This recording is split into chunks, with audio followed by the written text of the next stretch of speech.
দর্শক আসসালামু আলাইকুম ওরহমতুল্লাহি ওবরাকাতু। তো দেখতে পাচ্ছেন যে আমার সামনে একটা সিলিং ফ্যানের কয়েল নতুন বাধাই করার পরে আমি সেলাই দিয়ে রেখে দিয়েছি। তো আজকের ভিডিওর বিষয়বস্তু হলো যে আমরা কয়েল করার পরে এইভাবে আমরা সেট করে দেব কি বার্নিশ করে দেব, একটা বিষয় থাকে।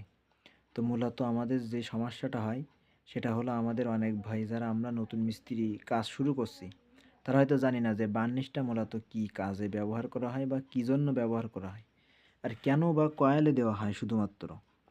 তো এখানে একটু খেয়াল করলে বুঝতে পারবেন যে দেখেন আমি একটু কাছে করে নিচ্ছি যে কয়েলগুলো আছে, একটা কয়েল আর একটা কয়েল দেখেন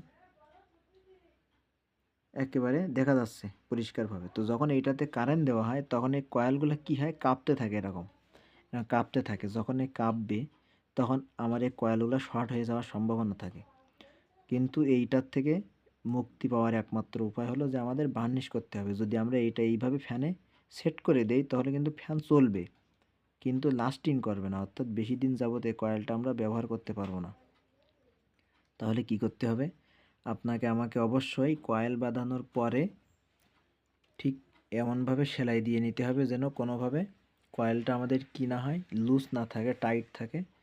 আর টাইট হওয়ার পরে আমরা সেটাতে বার্নিশ করে দিয়ে তারপরে বার্নিশটা সঠিকভাবে শুকানোর পরে আমরা কি করব, সেইটা ফ্যানে সেট করে দেব। তো আজকের ভিডিও এই পর্যন্তই। সবাই ভালো থাকবেন, সুস্থ থাকবেন। আসসালামু আলাইকুম ওয়া রাহমাতুল্লাহ।